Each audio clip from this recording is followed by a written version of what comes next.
તાપી જિલ્લા પોલીસ દ્વારા આજરોજ સ્વચ્છતા ભારત અભિયાન હેઠળ પ્રોહિબિશન ગુનામાં પકડાયેલા નશીલા પદાર્થનો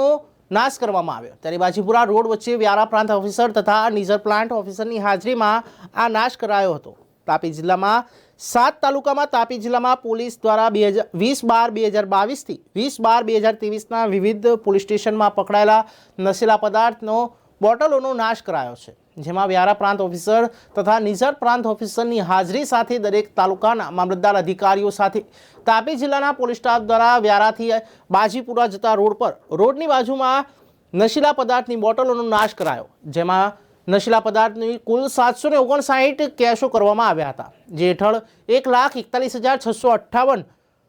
દારૂની બોટલ સહિત કુલ રૂપિયા 1,73,34,874 રૂપિયાનો નશીલા પદાર્થને નાશ કરાયો છે, જેમાં તાપી જિલ્લામાં નાયબ પોલીસ અધિક્ષક નાયક દ્વારા વિસ્તૃત માહિતી આપવામાં આવી હતી। ગુજરાત સરકારના સ્વચ્છતા અભિયાન હેઠળ તારીખ 20/11/2023 થી તારીખ 20/12/2023 સુધી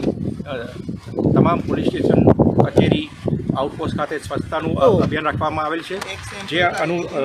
જે અનુસંધાને આજ રોજ વ્યારાથી બારડોલી કહેવાના રોડ ઉપર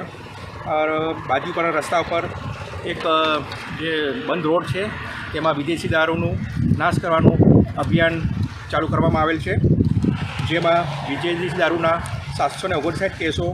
વિદેશી દારૂની 1,41,658 બોટલ અને કુલ કિંમત 1,34,34,874 રૂપિયાના મુદ્દામાં નાશ કરવામાં આવેલ છે। આ નાશ કરવાના અભિયાનમાં SDMC વ્યારા, SDMC નીઝર તથા નશાબંધીના અધિકારીઓ પણ સામેલ છે।